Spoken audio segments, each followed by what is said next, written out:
Hello ਦੋਸਤੋ, ਮੇਰੇ channel ਦੇ ਉੱਤੇ ਤੁਹਾਡਾ ਸਵਾਗਤ ਹੈ। ਅੱਜ ਦੀ ਇਸ ਵੀਡੀਓ ਦੇ ਵਿੱਚ ਅਸੀਂ ਐਕਸਰਸਾਈਜ਼ 6.3 ਜੋ ਕਿ ਟ੍ਰਾਈਐਂਗਲਸ ਤ੍ਰਿਭੁਜ ਦੇ ਆਧਾਰਿਤ ਹੈ ਅਤੇ ਖਾਸ ਕਰਕੇ ਸਿਮਿਲੈਰਿਟੀ ਸਮਰੂਪਤਾ ਦੇ ਨਿਯਮਾਂ ਦੇ ਆਧਾਰਿਤ ਹੈ। ਇਸ ਦਾ ਕੁਐਸਚਨ ਨੰਬਰ 1 ਜਿਹੜਾ ਹੈ ਡਿਸਕਸ ਕਰਦੇ ਹਾਂ। ਲੇਟਰ ਔਨ ਕੁਐਸਚਨ ਨੰਬਰ 2 ਅਤੇ 3 ਵੀ ਕੋਸ਼ਿਸ਼ ਕਰਾਂਗੇ ਕਿ ਇਸੇ ਵੀਡੀਓ ਦੇ ਵਿੱਚ ਡਿਸਕਸ ਕਰ ਲਈਏ ਆਪਾਂ। ਸੋ ਕੁਐਸਚਨ ਨੰਬਰ 1 ਦੇ ਵਿੱਚ ਸਾਨੂੰ ਕੀ ਕਿਹਾ ਗਿਆ ਹੈ, ਕੁਝ ਸਾਨੂੰ ਪੇਅਰ ਆਫ ਟਰਾਈਐਂਗਲਸ ਗਿਵਨ ਨੇ, ਸਾਨੂੰ ਤ੍ਰਿਭੁਜਾਂ ਦੇ ਜਿਹੜੇ ਜੋੜੇ ਨੇ ਉਹ ਦਿੱਤੇ ਨੇ ਅਤੇ ਅਸੀਂ ਚੈੱਕ ਕਰਨਾ ਹੈ ਕਿ ਕੀ ਇਹ ਸਮਰੂਪ ਹੈਗੇ ਨੇ ਜਾਂ ਨਹੀਂ, ਸਿਮਿਲਰ ਹੈ ਜਾਂ ਨਹੀਂ। ਜੇਕਰ ਸਿਮਿਲਰ ਹੈਗੇ ਨੇ ਤਾਂ ਇਹਨਾਂ ਦੇ ਵਿੱਚ ਕਿਹੜਾ ਸਿਮਿਲੈਰਿਟੀ ਦਾ ਜਾਂ ਸਮਰੂਪਤਾ ਦਾ ਕਿਹੜਾ ਨਿਯਮ ਜਿਹੜਾ ਹੈ ਉਹ ਲਾਗੂ ਹੁੰਦਾ ਹੈ। ਸੋ ਇਸ ਤੋਂ ਪਹਿਲਾਂ ਕਿ ਅਸੀਂ ਕੁਐਸਚਨ ਸਟਾਰਟ ਕਰੀਏ ਤਾਂ ਤੁਹਾਨੂੰ ਮੈਂ ਥੋੜ੍ਹਾ ਜਿਹਾ ਬਰੀਫਲੀ ਸਿਮਿਲੈਰਿਟੀ ਦੇ ਜਿਹੜੇ ਨਿਯਮ ਨੇ ਕੁਛ ਉਹਨਾਂ ਬਾਰੇ ਆਪਾਂ ਡਿਸਕਸ ਕਰ ਲੈਂਦੇ ਹਾਂ। ਸਿਮਿਲੈਰਿਟੀ ਦੇ ਸਾਡੇ ਪਾਸ ਜਿਹੜੇ ਨਿਯਮ ਨੇ, ਪਹਿਲਾ ਨਿਯਮ ਹੈ ਸਾਡੇ ਪਾਸ ਐਸ ਭਾਵ ਸਾਈਡ ਸਾਈਡ ਸਾਈਡ, ਜਿਵੇਂ ਕਿ ਕੰਗਰੂਐਂਸੀ ਦੇ ਵਿੱਚ ਹੁੰਦਾ ਹੈ, ਸਰਬੰਗ ਸਮਤਾ ਦੇ ਵਿੱਚ। ਬਟ ਇਸ ਦੇ ਵਿੱਚ ਜਿਹੜਾ ਇੱਕ ਡਿਫਰੈਂਸ ਕੀ ਹੈ, ਡਿਫਰੈਂਸ ਇਹ ਹੈ ਕਿ ਸਰਬੰਗ ਸਮਤਾ ਦੇ ਵਿੱਚ ਅਸੀਂ ਦੋ ਤ੍ਰਿਭੁਜਾਂ ਦੀਆਂ ਜਿਹੜੀਆਂ ਭੁਜਾਵਾਂ ਨੇ ਉਹਨਾਂ ਨੂੰ ਅਸੀਂ ਬਰਾਬਰ ਦੇਖਦੇ ਹਾਂ ਕਿ ਉਹ ਬਰਾਬਰ ਹੋਣੀਆਂ ਚਾਹੀਦੀਆਂ ਨੇ। But in case of similarity ਸਮਰੂਪਤਾ ਦੇ ਵਿੱਚ ਕੀ ਹੈ ਕਿ ਉਹਨਾਂ ਭੁਜਾਵਾਂ ਦਾ ਅਨੁਪਾਤ ਬਰਾਬਰ ਹੋਣਾ ਚਾਹੀਦਾ ਹੈ। ਸੋ ਇਸ ਦੇ ਵਿੱਚ ਭੁਜਾਵਾਂ ਦਾ ਅਨੁਪਾਤ ਚੈੱਕ ਕਰਦੇ ਹਾਂ ਅਸੀਂ। ਸੋ ਸੰਗਤ ਭੁਜਾਵਾਂ ਦਾ ਜੇਕਰ ਅਨੁਪਾਤ ਬਰਾਬਰ ਹੋਵੇ ਤਾਂ ਦੋ ਤ੍ਰਿਭੁਜਾਂ ਜਿਹੜੀਆਂ ਹੋਣਗੀਆਂ ਸਮਰੂਪ ਹੋਣਗੀਆਂ, ਜੇਕਰ ਤਿੰਨੋਂ ਭੁਜਾਵਾਂ ਦਾ ਜਿਹੜਾ ਅਨੁਪਾਤ ਹੈ ਬਰਾਬਰ ਆ ਜੇ। ਇਹ ਤਾਂ ਸਾਡੇ ਪਾਸ ਹੈ ਫਸਟ ਰੂਲ। ਦੂਸਰਾ ਸਾਡੇ ਪਾਸ ਹੈ SAS ਸਾਈਡ ਐਂਗਲ ਸਾਈਡ, ਭੁਜਾ ਕੋਣ ਭੁਜਾ। ਜੇਕਰ ਕਿਸੇ ਇੱਕ ਤ੍ਰਿਭੁਜ ਦੀਆਂ ਦੋ ਭੁਜਾਵਾਂ ਅਤੇ ਉਹਨਾਂ ਦੇ ਵਿਚਕਾਰ ਵਾਲਾ ਜਿਹੜਾ ਕੋਣ ਹੈ, ਇਸ ਦੀ ਅਸੀਂ ਗੱਲ ਕਰੀਏ ਕਿ ਦੋ ਭੁਜਾਵਾਂ ਦਾ ਅਨੁਪਾਤ ਕੀ ਹੋ ਜੇ, ਬਰਾਬਰ ਹੋ ਜੇ, ਅਤੇ ਵਿਚਕਾਰ ਵਾਲਾ ਕੋਣ ਜਿਹੜਾ ਇਹਨਾਂ ਦੋਨੇ ਭੁਜਾਵਾਂ ਦੇ ਵਿਚਕਾਰ ਹੋਣਾ ਚਾਹੀਦਾ ਹੈ ਉਹ ਬਰਾਬਰ ਹੋ ਜੇ, ਤਾਂ ਅਸੀਂ ਬੋਲਦੇ ਹਾਂ SAS ਭੁਜਾ ਕੋਣ ਭੁਜਾ ਨਿਯਮ ਦੇ ਤਹਿਤ ਉਹ ਦੋਨੇ ਤ੍ਰਿਭੁਜਾਂ ਵੀ ਕੀ ਹੋਣਗੀਆਂ, ਸਮਰੂਪ ਹੋਣਗੀਆਂ। ਸੋ ਤੀਸਰਾ ਨਿਯਮ ਸਾਡੇ ਪਾਸ ਕੀ ਆ ਜਾਂਦਾ ਹੈ, ਐਂਗਲ ਐਂਗਲ ਸਰਬੰਗ ਸਮਤਾ ਦੇ ਵਿੱਚ ਸਾਡੇ ਪਾਸ ਜਿਹੜਾ ਤੀਸਰਾ ਨਿਯਮ ਹੁੰਦਾ ਹੈ ASA ਐਂਗਲ ਸਾਈਡ ਐਂਗਲ, ਕੋਣ ਭੁਜਾ ਕੋਣ। ਸੋ ਇੱਥੇ ਜਿਹੜੀ ਇਹ ਭੁਜਾ ਹੈ ਇਸ ਦਾ ਹੀ ਕੋਈ ਤਰਕ ਨਹੀਂ ਰਹਿ ਜਾਂਦੀ ਹੈ ਕਿ ਅਸੀਂ ਇਸ ਦਾ ਜਿਹੜਾ ਅਨੁਪਾਤ ਹੈ ਉਹਦੇ ਕਿਹਦੇ ਨਾਲ ਅਸੀਂ ਚੈੱਕ ਕਰੀਏ, ਬਰਾਬਰ ਕਰੀਏ ਦੋ ਭੁਜਾਵਾਂ ਦਾ। ਜੇਕਰ ਅਸੀਂ ਅਨੁਪਾਤ ਲੈ ਲਈਏ ਤਾਂ ਸਾਡੇ ਪਾਸ ਕੇਵਲ ਦੋ ਐਂਗਲ ਰਹਿ ਜਾਂਦੇ ਨੇ, ਤਾਂ ਇਸ ਨੂੰ ਅਸੀਂ ਐਂਗਲ ਐਂਗਲ ਐਂਗਲ ਵੀ ਕਹਿ ਦਿੰਦੇ ਹਾਂ। ਕਈ ਵਾਰ ਤਿੰਨੋਂ ਐਂਗਲ ਜੇਕਰ ਤ੍ਰਿਭੁਜਾਂ ਦੇ ਬਰਾਬਰ ਹੋਣ ਤਾਂ ਜਿਹੜਾ ਦੋ ਤ੍ਰਿਭੁਜਾਂ ਨੇ ਉਹ ਕੀ ਹੋਣਗੀਆਂ, ਸਮਰੂਪ ਹੋਣਗੀਆਂ, ਸਿਮਿਲਰ ਹੋਣਗੀਆਂ। ਕਿਉਂਕਿ ਸਾਨੂੰ ਪਤਾ ਹੈ ਕਿ ਤ੍ਰਿਭੁਜ ਦੇ ਤਿੰਨੇ ਕੋਣਾਂ ਦਾ ਜਿਹੜਾ ਜੋੜ ਹੁੰਦਾ ਹੈ ਉਹ 180 ਹੁੰਦਾ ਹੈ, ਤਾਂ ਜੇਕਰ ਦੋ ਕੋਣ ਬਰਾਬਰ ਨੇ ਤਾਂ ਤੀਜਾ ਸੁਭਾਵ। ਸੋ ਇਹਦੇ ਵਾਸਤੇ ਅਸੀਂ ਇਕੱਲਾ ਇਹ ਨਿਯਮ ਹੀ ਲਿਖ ਲੈਂਦੇ ਹਾਂ, ਵਰਤ ਲੈਂਦੇ ਹਾਂ, ਕੋਣ ਕੋਣ ਐਂਗਲ ਐਂਗਲ। ਸੋ ਇਹ ਤਿੰਨ ਜਿਹੜੇ ਨਿਯਮ ਨੇ ਇਹ ਸਿਮਿਲੈਰਿਟੀ ਦੇ ਨੇ, ਸਮਰੂਪਤਾ ਦੇ ਨੇ, ਸਿਮਿਲੈਰਿਟੀ ਜਾਂ ਇਸ ਨੂੰ ਬੋਲਦੇ ਹਾਂ ਸਮਰੂਪਤਾ। ਇਹ ਤਿੰਨ ਨਿਯਮਾਂ ਦੀ ਵਰਤੋਂ ਕਰਕੇ ਅਸੀਂ ਚੈੱਕ ਕਰਦੇ ਹਾਂ ਕਿ ਕੋਈ ਤ੍ਰਿਭੁਜਾਂ ਜਿਹੜੀਆਂ ਨੇ ਉਹ ਸਮਰੂਪ ਹੈਗੀਆਂ ਨੇ ਜਾਂ ਨਹੀਂ ਹੈਗੀਆਂ। ਸੋ ਕੁਐਸਚਨ ਨੰਬਰ 1 ਦਾ ਜਿਹੜਾ ਫਸਟ ਪਾਰਟ ਹੈ ਸਾਡੇ ਪਾਸ, ਉਸ ਦੇ ਵਿੱਚ ਸਾਨੂੰ ਦੋ ਟਰਾਈਐਂਗਲਸ ਗਿਵਨ ਨੇ, ਟਰਾਈਐਂਗਲ ABC ਅਤੇ PQR। ਜੇਕਰ ਮੈਂ ਧਿਆਨ ਨਾਲ ਇਹਦੀ ਜਾਂਚ ਕਰਾਂ ਤਾਂ ਐਂਗਲ A ਜੋ ਹੈ ਉਹ 60 ਦਾ ਹੈ ਉਸ ਸਾਈਡ, P ਜੋ ਹੈ ਉਹ ਵੀ 60 ਦਾ ਹੈ। ਭਾਵ ਇਨ ਟਰਾਈਐਂਗਲ ਤ੍ਰਿਭੁਜ ABC ਅਤੇ ਤ੍ਰਿਭੁਜ PQR ਦੇ ਵਿੱਚ ਜੋ ਐਂਗਲ A ਹੈ ਉਹ ਐਂਗਲ P ਦੇ ਬਰਾਬਰ ਹੈ। ਦੋਵੇਂ ਕਿੰਨੇ ਡਿਗਰੀ ਦੇ ਨੇ, 60 ਡਿਗਰੀ ਦੇ ਨੇ। ਇਸੇ ਤਰ੍ਹਾਂ ਐਂਗਲ B ਅਤੇ Q ਜੋ ਹੈ ਉਹ 80 ਦੇ ਨੇ, ਭਾਵ ਇਹ ਵੀ ਬਰਾਬਰ ਨੇ। ਕੋਣ B ਬਰਾਬਰ ਹੈ ਕੋਣ Q ਬਰਾਬਰ ਹੈ ਕੋਣ 80 ਡਿਗਰੀ। ਸੋ ਸਾਨੂੰ ਤੀਸਰਾ ਕੋਣ ਚੈੱਕ ਕਰਨ ਦੀ ਵੀ ਜ਼ਰੂਰਤ ਨਹੀਂ ਹੈ, ਜਦੋਂ ਕਿ ਤੀਸਰਾ ਕੋਣ ਵੀ ਸਾਨੂੰ ਦਿੱਤਾ ਹੈ 40 ਡਿਗਰੀ, ਉਹ ਬਰਾਬਰ ਹੈ। ਸੋ ਇੱਥੇ ਸਾਡੇ ਪਾਸ ਦੋ ਐਂਗਲ ਜਿਹੜੇ ਨੇ, ਦੋ ਕੋਣ ਨੇ ਜਿਹੜੇ ਉਹ ਬਰਾਬਰ ਹੋ ਗਏ ਨੇ, ਤਾਂ ਸਾਡੇ ਪਾਸ ਸਿਮਿਲੈਰਿਟੀ ਦਾ ਨਿਯਮ ਲੱਗਦਾ ਹੈ AA। So by AA rule ਕੋਣ ਕੋਣ ਨਿਯਮ ਦੇ ਤਹਿਤ त्रिभुज A B C, triangle A B C is similar to triangle P Q R. ਤਾਂ ਜੋ ਇਹਨਾਂ ਨੂੰ ਅਸੀਂ ਲਿਖਣਾ ਵੀ ਹੈ ਬਿਲਕੁਲ ਤਰਤੀਬ ਦੇ ਵਿੱਚ ਲਿਖਣਾ ਹੈ। ਏ ਕੋਣ ਜਿਹੜਾ ਉਹ ਪੀ ਦੇ ਨਾਲ ਹੈ ਤਾਂ ਏ ਦੇ ਉੱਪਰ ਪੀ ਆਉਣਾ ਚਾਹੀਦਾ ਹੈ। ਇਸੇ ਤਰ੍ਹਾਂ ਬੀ ਤੇ ਕਿਊ ਨੇ ਤਾਂ ਬੀ ਦੇ ਉੱਪਰ ਕਿਊ ਆਉਣਾ ਚਾਹੀਦਾ ਹੈ। ਅਤੇ ਤੀਸਰਾ ਜੋ ਸਾਡਾ ਸੀ 40 ਹੈ, ਆਰ ਵੀ 40 ਹੈ, ਤਾਂ ਸੀ ਦੇ ਉੱਪਰ ਆਰ ਆਉਣਾ ਚਾਹੀਦਾ ਹੈ। ਸੋ ਇਸ ਦੇ ਵਿੱਚ ਕਿਹੜਾ ਨਿਯਮ ਲਾਗੂ ਹੁੰਦਾ ਹੈ? ਕੋਣ ਕੋਣ। ਇਹ ਕੇਵਲ ਸਮਰੂਪਤਾ ਦਾ ਨਿਯਮ ਹੈ, ਸਿਮਿਲੈਰਿਟੀ ਦਾ ਨਿਯਮ ਹੈ। ਇਸ ਨੂੰ ਅਸੀਂ ਕੰਗਰੂਐਂਟ ਟਰਾਈਐਂਗਲਸ ਦੇ ਵਿੱਚ ਯੂਜ਼ ਨਹੀਂ ਕਰਦੇ। ਇਸੇ ਤਰ੍ਹਾਂ ਸੈਕੰਡ ਪਾਰਟ ਦੀ ਗੱਲ ਕਰ ਲੈਂਦੇ ਹਾਂ ਅਸੀਂ। ਸੈਕੰਡ ਪਾਰਟ ਦੇ ਵਿੱਚ ਸਾਨੂੰ ਦੋ ਟਰਾਈਐਂਗਲਸ ਗਿਵਨ ਨੇ, ਟਰਾਈਐਂਗਲ ਏ ਬੀ ਸੀ ਅਤੇ P Q R. So in triangle A B C and triangle P Q R, ਦੋ ਤ੍ਰਿਭੁਜਾਂ ਹੋ ਗਈਆਂ ਨੇ ਸਾਡੇ ਪਾਸ ਏ ਬੀ ਸੀ ਅਤੇ ਪੀ ਕਿਊ ਆਰ। ਇਹਦੇ ਵਿੱਚ ਸਾਡੇ ਕੋਲ ਕੋਈ ਵੀ ਕੋਣ ਜਿਹੜਾ ਹੈ ਉਹ ਨਹੀਂ ਦਿੱਤਾ ਗਿਆ, ਸਾਨੂੰ ਕੇਵਲ ਸਾਈਡਾਂ ਦਿੱਤੀਆਂ ਗਈਆਂ ਨੇ। ਸੋ ਹੁਣ ਅਸੀਂ ਚੈੱਕ ਕਰਨਾ ਹੈ ਕਿ ਅਸੀਂ ਕਿਸ ਸਾਈਡ ਨੂੰ ਕਿਸ ਦੇ ਸੰਗਤ ਲਈਏ, ਕਿਸ ਦੇ ਕੋਰਸਪੋਂਡਿੰਗ ਲਈਏ ਕਿ ਜਿਹੜੀ ਰੇਸ਼ੋ ਹੈ ਉਹ ਬਰਾਬਰ ਹੋ ਜੇ। ਸੋ ਮੇਰਾ ਜੋ ਬ੍ਰੇਨ ਹੈ, ਜੋ ਮੇਰਾ ਮਾਈਂਡ ਹੈ, ਉਹ ਮੈਨੂੰ ਦੱਸਦਾ ਕਿ 2 × 2 = 4, 2 ਦੂਣੀ 4, ਇਸੇ ਤਰ੍ਹਾਂ 3 ਦੂਣੀ 6। ਤਾਂ ਮੈਨੂੰ ਏ ਬੀ ਜੋ ਸਾਈਡ ਹੈ ਉਸ ਦੀ ਰੇਸ਼ੋ ਕਿਊ ਆਰ ਦੇ ਨਾਲ ਲੈਣੀ ਚਾਹੀਦੀ ਹੈ। 2 × 2 4 ਹੁੰਦਾ ਹੈ, ਇਸੇ ਤਰ੍ਹਾਂ 3 × 2 6 ਹੁੰਦਾ ਹੈ। ਸੋ ਮੈਂ ਏ ਬੀ ਅਤੇ ਕਿਊ ਆਰ ਦੀ ਰੇਸ਼ੋ ਜਦੋਂ ਲਵਾਂਗਾ ਤਾਂ ਉਹ ਕੀ ਆਏਗੀ 2/4, ਤਾਂ ਕੈਂਸਲ ਆਊਟ ਹੋ ਕੇ ਤਾਂ ਰੇਸ਼ੋ ਕੀ ਆ ਜਾਏਗੀ 1/2। ਇਸੇ ਤਰ੍ਹਾਂ ਮੈਂ ਏ ਸੀ ਜੋ ਸਾਈਡ ਹੈ ਇਸ ਦੀ ਰੇਸ਼ੋ ਮੈਨੂੰ ਕਿਸ ਨਾਲ ਲੈਣੀ ਚਾਹੀਦੀ ਹੈ? 6 ਨਾਲ, ਪੀ ਕਿਊ ਦੇ ਨਾਲ। ਸੋ ਮੈਂ ਏ ਸੀ ਸਾਈਡ ਦੀ ਜਿਹੜੀ ਰੇਸ਼ੋ ਹੈ ਉਹ ਲਵਾਂਗਾ ਪੀ ਕਿਊ ਦੇ ਨਾਲ। ਸੋ ਏ ਸੀ ਮੇਰੇ ਪਾਸ ਕਿੰਨਾ ਹੈ? 3, ਅਤੇ ਪੀ ਕਿਊ ਮੇਰੇ ਪਾਸ ਕਿੰਨਾ ਹੈ? 6। ਸੋ ਇਹ ਵੀ ਕੈਂਸਲ ਆਊਟ ਹੋ ਕੇ ਕਿੰਨਾ ਆ ਜਾਂਦਾ 1/2, 1/2। ਤਾਂ ਭਾਵ ਇਹ ਰੇਸ਼ੋ ਅਤੇ ਇਹ ਰੇਸ਼ੋ ਇਹ ਕੀ ਨੇ? ਬਰਾਬਰ ਨੇ। ਇਸੇ ਤਰ੍ਹਾਂ ਅਸੀਂ ਤੀਸਰੀ side B C P R, 2.5 × 2 = 5, 2.5 ਦੂਣੀ ਸਾਡੇ ਪਾਸ ਕਿੰਨਾ ਹੁੰਦਾ ਹੈ? 5 ਹੁੰਦਾ ਹੈ। ਸੋ ਤੀਸਰੀ ਸਾਈਡ ਮੇਰੇ ਪਾਸ ਹੈ ਬੀ ਸੀ ਦੀ ਰੇਸ਼ੋ ਲੈਣੀ ਹੈ ਮੈਂ ਪੀ ਆਰ ਦੇ ਨਾਲ 2.5/5। ਜੇਕਰ ਮੈਂ ਇਸ ਦਾ ਡੈਸੀਮਲ ਜਿਹੜਾ ਹਟਾ ਲਵਾਂ ਤਾਂ ਨੀਚੇ ਕੀ ਆਏਗਾ 50, 25 ਦੂਣੀ 50, 25 1 = 25, 25 2 = 50। ਸੋ ਜੋ ਤਿੰਨੋਂ ਰੇਸ਼ੋਜ਼ ਨੇ ਫਸਟ, ਸੈਕਿੰਡ, ਥਰਡ, ਤਿੰਨੋਂ ਭੁਜਾਵਾਂ ਦੀਆਂ ਸੰਗਤ ਭੁਜਾਵਾਂ ਦੇ ਜਿਹੜੇ ਅਨੁਪਾਤ ਨੇ ਉਹ ਕੀ ਨੇ? ਬਰਾਬਰ ਨੇ, 1/2 ਆ ਰਹੇ ਨੇ ਸਾਡੇ ਕੋਲ। ਸੋ ਨਿਯਮ ਕਿਹੜਾ ਲਾਗੂ ਹੋਏਗਾ? SSS ਨਿਯਮ ਦੇ ਤਹਿਤ, SSS ਨਿਯਮ ਅਨੁਸਾਰ ਟਰਾਈਐਂਗਲ, ਪਹਿਲੀ ਟਰਾਈਐਂਗਲ ਅਸੀਂ ਆਪਣੀ ਮਰਜ਼ੀ ਨਾਲ ਲਿਖ ਲੈਂਦੇ ਹਾਂ, ABC ਇਜ਼ ਸਿਮਿਲਰ। ਸੋ ਦੂਸਰੀ ਜਿਹੜੀ ਟਰਾਈਐਂਗਲ ਅਸੀਂ ਇਸ ਤਰ੍ਹਾਂ ਲਿਖਣੀ ਹੈ ਕਿ ਜੋ ਸਾਈਡਾਂ ਨੇ, ਕੋਰਸਪੋਂਡਿੰਗ ਸਾਈਡਸ ਨੇ ਜਿਹੜੀਆਂ ਉਹ ਸਹੀ ਆਉਣੀਆਂ ਚਾਹੀਦੀਆਂ ਨੇ।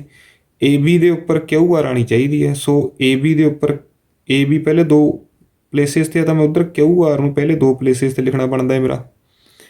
ਬੀ ਸੀ ਦੇ ਉੱਪਰ ਪੀ ਆਰ ਆਉਣਾ ਚਾਹੀਦਾ। ਜੇਕਰ ਮੈਂ ਲਾਸਟ 'ਤੇ ਪੀ ਲਿਖਦੇ ਹਾਂ ਤਾਂ BC PR ਇਹ ਸਾਡਾ ਸਹੀ ਬਣਦਾ ਹੈ। ਇਸੇ ਤਰ੍ਹਾਂ AC ਫਸਟ 'ਤੇ ਲਾਸਟ ਹੈ ਤਾਂ PQ ਫਸਟ 'ਤੇ ਲਾਸਟ ਹੈ। ਤਾਂ ਇੱਥੇ ਸਾਨੂੰ ਲਿਖਣਾ ਚਾਹੀਦਾ ਟਰਾਈਐਂਗਲ QRP। ਜੋ ਸਾਡੀ ਟਰਾਈਐਂਗਲ ABC ਹੈ ਉਹ ਸਿਮਿਲਰ ਹੈ ਟਰਾਈਐਂਗਲ QRP ਦੇ। ਇਹ ਜੋ ਸਾਡਾ ਸਾਈਨ ਹੈ ਇਹ ਸਿਮਿਲੈਰਿਟੀ ਦਾ ਸਾਈਨ ਹੈ। ਉਮੀਦ ਹੈ ਤੁਹਾਨੂੰ ਜਿਹੜਾ ਇਹ ਕੁਐਸਚਨ ਸਮਝ ਆਇਆ ਹੋਵੇਗਾ। ਨੈਕਸਟ ਪਾਰਟ ਵੱਲ ਮੂਵ ਹੋਣ ਤੋਂ ਪਹਿਲਾਂ ਜੇਕਰ ਤੁਸੀਂ ਮੇਰੇ ਚੈਨਲ ਨੂੰ ਅਜੇ ਤੱਕ ਸਬਸਕ੍ਰਾਈਬ ਨਹੀਂ ਕੀਤਾ ਹੈ ਤਾਂ ਪਲੀਜ਼ ਸਬਸਕ੍ਰਾਈਬ ਮਾਈ ਚੈਨਲ ਤਾਂ ਕਿ ਤੁਹਾਨੂੰ ਲੇਟੈਸਟ ਵੀਡੀਓਜ਼ ਦੇ ਰੈਗੂਲਰ ਅਪਡੇਟਸ ਜਿਹੜੇ ਨੇ ਉਹ ਮਿਲਦੇ ਰਹਿਣ। ਸੋ ਪਾਰਟ 3, 4 ਅਤੇ 5 ਡਿਸਕਸ ਕਰਦੇ ਹਾਂ ਆਪਾਂ। ਸੋ ਪਾਰਟ 3 ਦੇ ਵਿੱਚ ਸਾਨੂੰ ਕੀ ਗਿਵਨ ਹੈ? 2 ਟਰਾਈਐਂਗਲਸ ਨੇ, ਟਰਾਈਐਂਗਲ LMP ਅਤੇ ਟਰਾਈਐਂਗਲ DEF। ਇੱਥੇ ਵੀ ਸਾਨੂੰ ਤਿੰਨੋਂ ਸਾਈਡਸ ਜਿਹੜੀ ਪੈਮਾਇਸ਼ ਹੈ, ਜੋ ਡਾਇਮੈਂਸ਼ਨ ਹੈ ਉਹ ਗਿਵਨ ਹੈ, ਐਂਗਲ ਨਹੀਂ ਗਿਵਨ ਹੈ। ਸੋ ਮੈਂ ਧਿਆਨ ਨਾਲ ਰੇਸ਼ੋ ਲੈਣੀ ਹੈ 2 × 2 = 4। ਸੋ ਮੈਨੂੰ MP ਦੀ ਜਿਹੜੀ ਰੇਸ਼ੋ ਹੈ ਇਨ triangle LMP and triangle DEF F ਦੋਨੇ ਤ੍ਰਿਭੁਜਾਂ ਲੈ ਰਹੀਆਂ, ਤ੍ਰਿਭੁਜ ਐਲ ਐਮ ਪੀ ਅਤੇ ਤ੍ਰਿਭੁਜ ਡੀ ਈ ਐਫ। ਤਾਂ ਮੈਨੂੰ ਐਮ ਪੀ ਜੋ ਸਾਈਡ ਹੈ ਉਸ ਦੀ ਜਿਹੜੀ ਰੇਸ਼ੋ ਹੈ ਉਹ ਲੈਣੀ ਚਾਹੀਦੀ ਹੈ ਡੀ ਈ ਦੇ ਨਾਲ, ਕਿਉਂਕਿ ਇਹ 1:2 ਬਣ ਜਾਏਗਾ। ਸੋ ਐਮ ਪੀ 2 ਹੈ ਮੇਰੇ ਪਾਸ ਅਤੇ ਡੀ ਈ 4 ਹੈ। ਐਮ ਪੀ 2 ਹੈ ਅਤੇ ਡੀ ਈ 4 ਹੈ, ਤਾਂ 2 1 is 2 2 2 is 4, ਇਹ 2 ਦੇ ਪਹਾੜੇ 'ਤੇ ਕੱਟ ਜਾਏਗਾ, ਸਾਡੇ ਪਾਸ 1/2 ਬਣ ਜਾਏਗਾ। ਸੋ ਇਸੇ ਤਰ੍ਹਾਂ 3 ਦੂਣੀ 6, ਤਾਂ ਮੈਨੂੰ ਐਲ ਪੀ ਜਿਹੜੀ ਸਾਈਡ ਹੈ ਐਲ ਪੀ ਇਸ ਦੀ ਜਿਹੜੀ ਰੇਸ਼ੋ ਲੈਣੀ ਚਾਹੀਦੀ ਹੈ ਡੀ ਐਫ ਨਾਲ ਲੈਣੀ ਚਾਹੀਦੀ ਹੈ। ਸੋ ਐਲ ਪੀ 3 ਹੈ, ਡੀ ਐਫ 6 ਹੈ, ਸੋ 3 1 is 3 3 2 is 6। ਇਹ ਵੀ ਮੇਰੇ ਪਾਸ 1:2 ਆ ਗਈ ਹੈ, 1:2 ਆ ਗਿਆ ਇਹ ਵੀ। ਸੋ ਇਹ ਦੋ ਤਾਂ ਮੇਰੇ ਪਾਸ ਬਰਾਬਰ ਹੋ ਗਈਆਂ ਨੇ। ਮੈਂ ਤੀਸਰੀ ਸਾਈਡ ਜਿਹੜੀ ਉਹ ਚੈੱਕ ਕਰਨੀ ਹੈ। ਤੀਸਰੀ ਸਾਈਡ ਮੇਰੇ ਪਾਸ ਰਹਿ ਗਈ ਹੈ ਐਲ ਐਮ, ਅਤੇ ਤ੍ਰਿਭੁਜ ਡੀ ਈ ਐਫ ਦੇ ਵਿੱਚ ਕਿਹੜੀ ਰਹਿ ਗਈ ਹੈ ਮੇਰੇ ਪਾਸ ਈ ਐਫ।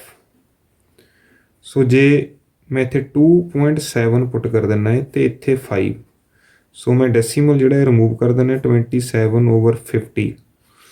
ਇਹ ਜਿਹੜੇ ਦੋਨੋਂ ਨੰਬਰ ਨੇ ਕਿਸੇ ਵੀ ਟੇਬਲ 'ਤੇ ਜਾਂ ਕਿਸੇ ਵੀ ਨੰਬਰ 'ਤੇ ਕੱਟ ਨਹੀਂ ਹੁੰਦੇ ਹੈਗੇ, ਅਸੀਂ ਇਹਨਾਂ ਨੂੰ ਕੈਂਸਲ ਆਊਟ ਨਹੀਂ ਕਰ ਸਕਦੇ। ਸੋ ਇਹ ਰੇਸ਼ੋ ਬਣ ਜਾਂਦੀ ਹੈ 27:50। ਤਾਂ ਮੇਰੇ ਪਾਸ ਦੋ ਸਾਈਡਾਂ ਦੀ ਰੇਸ਼ੋ ਤਾਂ ਬਰਾਬਰ ਆ ਰਹੀ ਹੈ, ਬਟ ਜਿਹੜੀ ਤੀਸਰੀ ਸਾਈਡ ਦੀ ਰੇਸ਼ੋ ਹੈ ਇਕੁਅਲ ਨਹੀਂ ਆ ਰਹੀ, ਭਾਵ ਐਸ ਜਿਹੜਾ ਰੂਲ ਹੈ ਸਾਡਾ ਸਿਮਿਲੈਰਿਟੀ ਦਾ ਉਹ ਲਾਗੂ ਨਹੀਂ ਹੋ ਰਿਹਾ। ਜੇਕਰ ਸਾਡੇ ਪਾਸ ਦੋ ਸਾਈਡਾਂ ਦੀ ਰੇਸ਼ੋ ਬਰਾਬਰ ਆਈ ਸੀ ਜਾਂ ਸਾਡੇ ਪਾਸ ਇੱਕ ਐਂਗਲ ਜਿਹੜਾ ਹੈ ਉਹ ਬਰਾਬਰ ਆ ਜਾਂਦਾ, ਫਿਰ ਅਸੀਂ ਰੂਲ ਲਾ ਸਕਦੇ ਸੀ SAS, ਬਟ ਇੱਥੇ ਕੋਈ ਵੀ ਜਿਹੜਾ ਰੂਲ ਹੈ ਉਹ ਲਾਗੂ ਨਹੀਂ ਹੋ ਰਿਹਾ। ਸੋ ਟਰਾਈਐਂਗਲਸ ਜਿਹੜੀਆਂ ਨੇ they are not similar, LMP is not similar, ਇਹ ਸਮਰੂਪ ਨਹੀਂ ਹਨ, similar to triangle DEF। ਤ੍ਰਿਭੁਜ LMP ਸਮਰੂਪ ਨਹੀਂ ਹੈ ਤ੍ਰਿਭੁਜ DEF ਦੇ। ਸੋ ਪਾਰਟ 4 ਡਿਸਕਸ ਕਰ ਲੈਂਦੇ ਹਾਂ ਆਪਾਂ। ਪਾਰਟ 4 ਦੇ ਵਿੱਚ ਮੇਰੇ ਪਾਸ ਜੇਕਰ ਮੈਂ ਦੇਖਾਂ ਤਾਂ ਦੋ ਟਰਾਈਐਂਗਲਸ MNL ਅਤੇ PQR ਨੇ। ਦੋਵਾਂ ਦੇ ਵਿੱਚ ਮੈਨੂੰ ਇੱਕ ਐਂਗਲ ਗਿਵਨ ਹੈ 70-70। ਸੋ ਇਨ ਟਰਾਈਐਂਗਲ MNL, ਇੱਥੇ ਤਾਂ ਕਿਸੇ ਵੀ ਤਰ੍ਹਾਂ ਲਿਖ ਸਕਦੇ ਹੋ। ਜਦੋਂ ਅਸੀਂ ਸਮਰੂਪਤਾ ਦਾ ਸਾਈਨ ਪਾਉਣਾ ਹੈ ਉਦੋਂ ਪ੍ਰੋਪਰ ਪੈਟਰਨ ਦੇ ਵਿੱਚ ਸਾਨੂੰ ਲਿਖਣਾ ਪਏਗਾ ਇਹਨਾਂ ਨੂੰ। ਸੋ ਤ੍ਰਿਭੁਜ MNL ਅਤੇ PQR ਦੇ ਵਿੱਚ ਦੋ ਸਾਈਡਸ ਗਿਵਨ ਨੇ, ਤਾਂ 5 2 is 10, 5 ਦੂਣੀ 10। ਤਾਂ ਮੈਨੂੰ ML ਦੇ ਨਾਲ QR ਸਾਈਡ ਜਿਹੜੀ ਉਹ ਲਾਣੀ ਚਾਹੀਦੀ ਹੈ। ML ਦੇ ਨਾਲ ਕੀ ਲਾਣੀ ਚਾਹੀਦੀ ਹੈ QR, ਕਿਉਂਕਿ 5 ਦੂਣੀ 10 ਹੋਏਗਾ ਮੇਰੇ ਪਾਸ, ਇਹ ਰੇਸ਼ੋ ਬਣਦੀ ਹੈ ਪ੍ਰੋਪਰ। 5 1 is 5 5 2 is 10।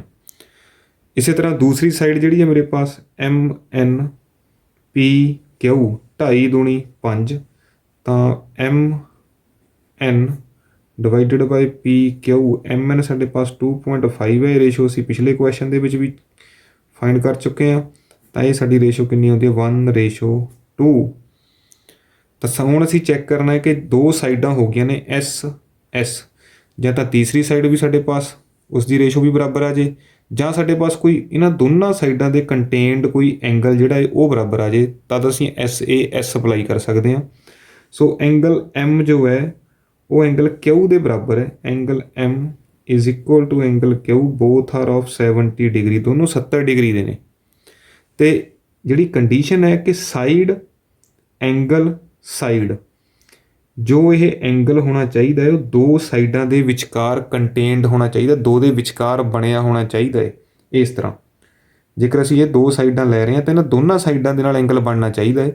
ਸੋ ਇੱਥੇ ਮੈਂ ਕਿਹ ਸਾਈਡ ਲੈ ਰਿਹਾ, ਇੱਕ ਇਹ ਲੈ ਰਹੇ ਹਾਂ, ਤਾਂ ਐਂਗਲ ਵਿਚਕਾਰ ਬਣ ਰਿਹਾ। ਇਸੇ ਤਰ੍ਹਾਂ ਇਹ ਟਰਾਈਐਂਗਲ ਦੀ ਇਹ ਸਾਈਡ ਲੈ ਰਹੇ ਹਾਂ ਆਪਾਂ, ਇੱਧਰ ਇਹ ਸਾਈਡ ਲੈ ਰਹੇ ਹਾਂ, ਅਤੇ ਐਂਗਲ ਕੀ ਬਣ ਰਿਹਾ ਹੈ ਵਿਚਕਾਰ ਬਣ ਰਿਹਾ ਹੈ। ਤਾਂ ਸਾਡਾ ਜਿਹੜਾ ਰੂਲ ਹੈ SAS ਕ੍ਰਾਈਟੀਰੀਆ ਹੈ ਸਾਡਾ, ਬਾਏ ਰੂਲ SAS, ਭੁਜਾ ਕੋਣ ਭੁਜਾ ਦੇ ਅਨੁਸਾਰ ਟਰਾਈਐਂਗਲ, ਪਹਿਲਾਂ ਅਸੀਂ ਕਿਸੇ ਵੀ ਸਾਈਡ ਲਿਖ ਲੈਂਦੇ ਹਾਂ MNL ਸਿਮਿਲਰ ਹੈ ਟਰਾਈਐਂਗਲ। ਹੁਣ ਸਾਨੂੰ ਇੱਥੇ ਬਿਲਕੁਲ ਪ੍ਰੋਪਰ ਲਿਖਣਾ ਪਏਗਾ ML। ਸੋ ML ਦੇ ਕੋਰਸਪੋਂਡਿੰਗ QR ਜਾਂ MN ਦੇ ਕੋਰਸਪੋਂਡਿੰਗ PQ ਆਉਣਾ ਚਾਹੀਦਾ। ਸੋ ਫਸਟ 2 ਡਿਜਿਟਸ PQ ਹੋ ਸਕਦੇ ਨੇ ਸਾਡੇ, P and Q। MN first 2 digits ਨੇ ਇੱਥੇ, ਤਾਂ ਇਸ ਦੇ ਕੋਰਸਪੋਂਡਿੰਗ ਕੌਣ ਆਉਣਾ ਚਾਹੀਦਾ PQ। ਤੇ ਲਾਸਟ ਮੇਰਾ ਰਹਿ ਗਿਆ ਹੈ ਆਰ। ਜੇਕਰ ਆਰ ਮੈਂ ਐਂਡ ਦੇ ਵਿੱਚ ਲਿਖਦਾ ਹੈ ਤਾਂ ਬਾਕੀ ਦੀਆਂ ਸਾਈਡਾਂ ਚੈੱਕ ਕਰਨੀਆਂ ਪੈਣਗੀਆਂ। ਐਮ ਐਲ ਤੇ ਕਿਊ ਆਰ, ਇਹ ਸਾਡਾ ਫਿੱਟ ਨਹੀਂ ਹੋ ਰਿਹਾ, ਭਾਵ ਸਾਨੂੰ ਪੀ ਕਿਊ ਦੀ ਜਿਹੜੀ ਪੋਜੀਸ਼ਨ ਆ ਉਹ ਚੇਂਜ ਕਰਨੀ ਪਏਗੀ। ਤਾਂ ਮੈਂ ਲਿਖਦਾ ਕਿਊ ਪੀ ਆਰ। ਇਸ ਨੂੰ ਬੜੇ ਧਿਆਨ ਨਾਲ ਸਮਝਣ ਦੀ ਅਤੇ ਲਿਖਣ ਦੀ ਲੋੜ ਹੈ। ਫਿਰ ਤੋਂ ਆਪਾਂ ਚੈੱਕ ਕਰਦੇ ਹਾਂ। ਐਮ ਐਨ ਇਸ ਦੇ ਕੋਰਸਪੋਂਡਿੰਗ ਪੀ ਕਿਊ, ਭਾਵ ਪੀ ਕਿਊ ਜਾਂ ਕਿਊ ਪੀ ਦੋਵੇਂ ਇੱਕੋ ਸਾਈਡ ਹੈ। ਮੈਂ ਪੀ ਕਿਊ ਲਿਖ ਲਿਆ ਹੈ। ਜਦੋਂ ਮੈਂ ਦੂਸਰੀ ਸਾਈਡ ਜਿਹੜੀ ਹੈ ਐਮ ਐਲ, ਜੋ ਫਸਟ ਅਤੇ ਲਾਸਟ ਡਿਜਿਟ ਹੈ ਐਮ ਐਲ, ਇਸ ਦੇ ਕੋਰਸਪੋਂਡਿੰਗ ਕਿਊ ਆਰ, ਤਾਂ ਫਸਟ ਦੇ ਲਾਸਟ ਮੈਂ ਜਦੋਂ ਕਿਊ ਆਰ ਬਣਾਉਣ ਲੱਗਿਆ ਇੱਥੇ ਪੀ ਆਰ ਬਣ ਰਿਹਾ ਹੈ, ਭਾਵ ਮੈਨੂੰ ਪੀ ਕਿਊ ਦੀ ਜਿਹੜੀ ਪੋਜੀਸ਼ਨ ਹੈ ਉਹ ਚੇਂਜ ਕਰਨੀ ਚਾਹੀਦੀ ਹੈ, ਕਿਊ ਪੀ ਲਿਖਣਾ ਚਾਹੀਦਾ ਹੈ। ਤਾਂ ਹੁਣ ਮੇਰਾ ਫਿੱਟ ਹੋ ਗਿਆ ਬਿਲਕੁਲ। ਐਮ ਐਨ ਪੀ ਕਿਊ ਐਮ ਐਲ ਫਸਟ ਤੇ ਲਾਸਟ, ਕਿਊ ਆਰ ਵੀ ਫਸਟ ਤੇ ਲਾਸਟ। ਐਮ ਦੇ ਉੱਪਰ ਕੋਣ ਕਿਊ ਆ ਰਿਹਾ ਹੈ, ਸੋ ਸਾਡਾ ਰਾਈਟ ਮੈਥਡ ਕੀ ਹੋਏਗਾ, ਤ੍ਰਿਭੁਜ ਐਮ ਐਨ ਐਲ ਸਿਮਿਲਰ ਹੈ ਤ੍ਰਿਭੁਜ ਕਿਊ ਪੀ ਆਰ ਦੇ। ਇਹ ਸਮਰੂਪ ਨੇ ਦੋਨੇ ਤ੍ਰਿਭੁਜਾਂ ਨਿਯਮ SAS ਦੇ ਅਨੁਸਾਰ। ਪਾਰਟ 5 ਦੇ ਵਿੱਚ ਸਾਡੇ ਪਾਸ ਫਿਰ ਤੋਂ ਦੋ ਟਰਾਈਐਂਗਲਸ ਨੇ, triangle ABC and triangle DEF। ਸੋ ਇਸ ਕੁਐਸਚਨ ਦੇ ਵਿੱਚ ਇੱਕ ਛੋਟਾ ਜਿਹਾ ਟਰੈਪ ਹੈ, ਉਸ ਨੂੰ ਆਪਾਂ ਡਿਸਕਸ ਕਰ ਲੈਂਦੇ ਹਾਂ। 3 × 2 = 6। ਸੋ ਇਹ ਵਾਲੀ ਜਿਹੜੀ ਰੇਸ਼ੋ ਹੈ ਉਹ ਬਰਾਬਰ ਹੈ। ਇਸੇ ਤਰ੍ਹਾਂ 2.5 ਦਾ ਡਬਲ ਕੀ ਹੈ 5, ਸੋ 1:2 ਬਣਦੀ ਹੈ ਪਹਿਲਾਂ ਦੇ ਕੁਐਸਚਨ ਵਾਂਗ। ਇਸੇ ਤਰ੍ਹਾਂ 80 ਸੋ ਇੱਕ ਐਂਗਲ ਜੋ ਹੈ ਉਹ ਸੇਮ ਹੈ, ਤਾਂ ਸਾਨੂੰ ਜੋ ਦਿਖਾਈ ਦਿੰਦਾ ਹੈ ਕਿ ਇਹਦੇ ਵਿੱਚ SAS ਜਿਹੜਾ ਰੂਲ ਹੈ ਉਹ ਲਾਗੂ ਹੋ ਸਕਦਾ ਹੈ, ਅਪਲਾਈ ਹੋ ਸਕਦਾ ਹੈ। ਸੋ ਪਹਿਲਾਂ ਮੈਂ AB ਦੇ ਕੋਰਸਪੋਂਡਿੰਗ ਸਾਈਡ ਕਿਹੜੀ ਲੈਣਾ ਹੈ DF, ਕਿਉਂਕਿ 2.5 ਦੂਣੀ ਸਾਡੇ ਪਾਸ ਕੀ ਆ ਜਾਏਗਾ 5, 2.5/5। ਸੋ ਮੈਂ ਡੈਸੀਮਲ ਜੇਕਰ ਰਿਮੂਵ ਕਰ ਲਾਂ ਤਾਂ ਨੀਚੇ ਕੀ ਬਣੇਗਾ 50। ਸੋ ਇਹ 25 ਜੋ ਹੈ 25 ਦੂਣੀ 50, 25 × 2 = 50। ਸੋ ਇਹ ਕੈਂਸਲ ਆਊਟ ਹੋ ਜਾਏਗਾ। ਦੂਸਰੀ ਸਾਈਡ ਮੈਨੂੰ ਗਿਵਨ ਹੈ BC, ਇਸ ਦੇ ਕੋਰਸਪੋਂਡਿੰਗ ਮੈਨੂੰ ਲੈਣੀ ਚਾਹੀਦੀ ਹੈ EF, ਕਿਉਂਕਿ BC ਜੋ ਹੈ 3 ਹੈ ਅਤੇ EF ਕੀ ਹੈ 6, ਤਾਂ ਦੋਨੇ ਕੈਂਸਲ ਆਊਟ ਹੁੰਦੇ ਆ 1:2 'ਤੇ। ਤਾਂ ਸਾਡੇ ਪਾਸ SS ਦੋ ਸਾਈਡਾਂ ਦੀ ਰੇਸ਼ੋ ਜਿਹੜੀ ਆ ਉਹ ਇਕੁਅਲ ਆ ਗਈ ਹੈ। ਜਾਂ ਤਾਂ ਅਸੀਂ SAS ਰੂਲ ਬਣਾਈਏ ਅਤੇ ਜਾਂ ਅਸੀਂ SSS ਰੂਲ ਬਣਾਈਏ। ਤਾਂ ਸਾਡੇ ਪਾਸ ਜਿਹੜੀ ਤੀਸਰੀ ਕੰਡੀਸ਼ਨ ਹੈ ਉਹ ਐਂਗਲ ਦੇ ਰੂਪ 'ਚ ਗਿਵਨ ਹੈ। Angle A = angle F, both are = 80 degree. ਤਾਂ ਦੇਖਣ ਨੂੰ ਸਾਨੂੰ ਲੱਗਦਾ ਹੈ ਕਿ ਜੋ ਰੂਲ SAS ਹੈ ਸਿਮਿਲੈਰਿਟੀ ਦਾ, ਸਮਰੂਪਤਾ ਦਾ, ਉਹ ਅਪਲਾਈ ਹੋ ਰਿਹਾ ਹੈ। ਬਟ ਜੋ ਇਹ ਰੂਲ ਹੈ ਇਸ ਦੇ ਵਿੱਚ ਇੱਕ ਕੰਡੀਸ਼ਨ ਹੈ ਕਿ ਜੋ ਐਂਗਲ ਹੈ ਉਹ ਦੋਨਾਂ ਸਾਈਡ ਦੇ ਦੁਆਰਾ ਹੀ ਬਣਾਇਆ ਗਿਆ ਹੋਣਾ ਚਾਹੀਦਾ ਹੈ, ਭਾਵ ਕਿ ਜਿਹੜਾ ਐਂਗਲ ਹੈ ਇਹ ਦੋਨਾਂ ਸਾਈਡਾਂ ਦੇ ਵਿਚਕਾਰ ਹੋਣਾ ਚਾਹੀਦਾ, ਦੋਨੋਂ ਸਾਈਡ ਉਸ ਨੂੰ ਕੰਟੇਨ ਕਰਦੀਆਂ ਚਾਹੀਦੀਆਂ ਨੇ, ਭਾਵ ਇੱਕ ਸਾਈਡ ਇੱਧਰ ਇੱਕ ਸਾਈਡ ਇੱਧਰ, ਤਾਂ ਐਂਗਲ ਵਿਚਕਾਰ ਹੋਣਾ ਚਾਹੀਦਾ। ਤਾਂ ਜੇਕਰ ਮੈਂ ਇੱਥੇ ਗੱਲ ਕਰਾਂ ਤਾਂ ਜਿਹੜੀ ਮੇਰੀ ਇੱਕ ਸਾਈਡ ਉਹ ਇੱਧਰ ਰਹਿ ਜਾਂਦੀ ਹੈ, ਦੂਸਰੀ ਸਾਈਡ ਮੇਰੀ ਇੱਧਰ ਰਹਿ ਜਾਂਦੀ ਹੈ, ਤਾਂ ਇਹਨਾਂ ਦੇ ਵਿਚਕਾਰ ਐਂਗਲ B ਬਣਦਾ ਹੈ, ਨਾ ਕਿ ਐਂਗਲ A। ਇਸੇ ਤਰ੍ਹਾਂ ਇੱਧਰ ਬਿਲਕੁਲ ਸਹੀ ਹੈ, ਇਹ ਇਹਨਾਂ ਦੇ ਵਿਚਕਾਰ ਬਣ ਰਿਹਾ ਹੈ ਐਂਗਲ F, ਬਟ ਐਂਗਲ ਜੋ B ਹੈ ਉਹ ਵਿਚਕਾਰ ਬਣਦਾ, ਨਾ ਕਿ ਐਂਗਲ A। ਸੋ ਇਹ ਵਾਲਾ ਜਿਹੜਾ ਐਂਗਲ ਹੈ ਇਸ ਨੂੰ ਅਸੀਂ ਇਸ ਪਲੇਸ 'ਤੇ ਯੂਜ਼ ਨਹੀਂ ਕਰ ਸਕਦੇ। ਸੋ ਜੋ SAS ਆ ਸਮਰੂਪਤਾ ਦਾ ਨਿਯਮ ਉਹ ਇੱਥੇ ਅਪਲਾਈ ਨਹੀਂ ਹੁੰਦਾ। ਤ੍ਰਿਭੁਜ ABC ਇਜ਼ ਨਾਟ ਸਿਮਿਲਰ, ਅਸੀਂ ਪ੍ਰੂਵ ਨਹੀਂ ਕਰ ਸਕਦੇ ਟੂ ਟਰਾਈਐਂਗਲ DEF। ਜਿਹੜਾ ਡਾਟਾ ਹੈ ਉਹ ਸਾਡੇ ਕੋਲ ਘੱਟ ਹੈ, ਤਾਂ ਸਾਨੂੰ ਇਹ ਐਂਗਲ ਦੀ ਲੋੜ ਸੀ, ਐਂਗਲ B = ਐਂਗਲ F ਹੋਣਾ ਚਾਹੀਦਾ ਸੀ। ਸੋ ਇਹ ਵਾਲਾ ਜੋ ਸਾਡਾ ਕੁਐਸਚਨ ਹੈ ਇਸ ਦੇ ਵਿੱਚ ਦੋਨੋਂ ਟਰਾਈਐਂਗਲਸ ਜਿਹੜੀਆਂ ਨੇ ਉਹ ਸਿਮਿਲਰ ਪ੍ਰੂਵ ਨਹੀਂ ਹੁੰਦੀਆਂ। ਪਾਰਟ 6 ਦੇ ਵਿੱਚ ਇਸ ਦੇ ਵਿੱਚ ਵੀ ਇੱਕ ਛੋਟਾ ਜਿਹਾ ਟਰੈਪ ਹੈ। Triangle DEF and triangle PQR। ਸੋ ਇਹਨਾਂ ਦੇ ਵਿੱਚ ਸਾਨੂੰ ਕੁਝ ਐਂਗਲ ਗਿਵਨ ਨੇ। ਐਂਗਲ D 70 ਹੈ, ਐਂਗਲ E 80 ਹੈ, ਇੱਧਰ Q 80 ਹੈ, R 30 ਹੈ। ਸੋ ਜੇਕਰ ਮੈਂ ਜਰਨਲੀ ਇਹਨਾਂ ਨੂੰ ਦੇਖਾਂ ਤਾਂ ਮੇਰੇ ਪਾਸ ਸਿਰਫ ਇੱਕ ਕੋਣ ਜਿਹੜਾ ਹੈ ਕੋਣ E ਬਰਾਬਰ ਆਉਂਦਾ ਹੈ ਕੋਣ Q ਦੇ 80 ਡਿਗਰੀ, ਅਤੇ ਇੱਥੇ 70 ਹੈ, ਇੱਥੇ 30 ਹੈ, ਤਾਂ ਇਹ ਦੇਖਣ ਨੂੰ ਬਰਾਬਰ ਨਹੀਂ ਆਉਂਦੇ। ਇਹਦੇ ਵਿੱਚ ਕੋਈ ਵੀ ਜਿਹੜਾ ਰੂਲ ਹੈ ਉਹ ਲਾਗੂ ਨਹੀਂ ਹੋ ਰਿਹਾ, ਭਾਵ DEF ਜਿਹੜੀ ਆ ਉਹ PQR ਦੇ ਸਿਮਿਲਰ ਪ੍ਰੂਵ ਕਰਨੀ ਮੁਸ਼ਕਲ ਹੋ ਰਹੀ ਹੈ। ਪਰੰਤੂ ਮੈਨੂੰ ਪਤਾ ਹੈ ਕਿ ਸਾਡੇ ਕੋਲ ਜੋ A ਰੂਲ ਹੈ ਉਹ ਕਿੱਥੋਂ ਬਣਿਆ ਹੈ, 3A ਐਂਗਲ ਐਂਗਲ ਐਂਗਲ, ਤਿੰਨੋਂ ਐਂਗਲ ਅਸੀਂ ਚੈੱਕ ਕਰਨੇ ਆ। ਤਾਂ angle sum property of triangle ਅਸੀਂ ਯੂਜ਼ ਕਰਾਂਗੇ। ਸਾਨੂੰ 2 ਐਂਗਲ ਪਤਾ ਨੇ ਤਾਂ ਅਸੀਂ ਤੀਸਰਾ ਐਂਗਲ ਜਿਹੜਾ ਹੈ ਪਹਿਲਾਂ ਪਤਾ ਕਰਾਂਗੇ। ਸੋ ਜੇਕਰ ਮੈਂ ਇਸ ਟਰਾਈਐਂਗਲ ਦੀ ਗੱਲ ਕਰਾਂ ਤਾਂ angle D 70, angle E 80 plus angle F, ਤਿੰਨੋਂ ਮਿਲ ਕੇ ਕਿੰਨੇ ਬਣਨੇ ਚਾਹੀਦੇ ਨੇ 180 ਟਰਾਈਐਂਗਲ DEF ਦੇ। ਤਾਂ 70 ਪਲੱਸ 80 ਸਾਡੇ ਪਾਸ ਕਿੰਨਾ ਬਣਦਾ ਹੈ 150।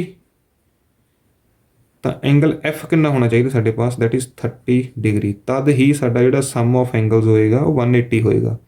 ਭਾਵ ਜਿਹੜਾ ਐਂਗਲ F ਹੈ ਇਹ ਸਾਨੂੰ ਕਿੰਨਾ ਗਿਵਨ ਹੈ 30 ਡਿਗਰੀ, ਬਟ ਇਨਡਾਇਰੈਕਟ ਵੇ ਦੇ ਵਿੱਚ ਗਿਵਨ ਹੈ, ਪ੍ਰਤੱਖ ਰੂਪ ਦੇ ਵਿੱਚ ਸਾਨੂੰ ਨਹੀਂ ਦਿੱਤਾ ਹੋਇਆ, ਸਾਹਮਣੇ ਸਾਨੂੰ ਨਹੀਂ ਦਿਖਾਈ ਦੇ ਰਿਹਾ। ਸਾਨੂੰ ਇਸ ਦੀ ਸਰਚ ਕਰਨੀ ਪਏਗੀ, ਪਛਾਣਨਾ ਪਏਗਾ, ਇਸ ਨੂੰ ਪਤਾ ਕਰਨਾ ਪਏਗਾ।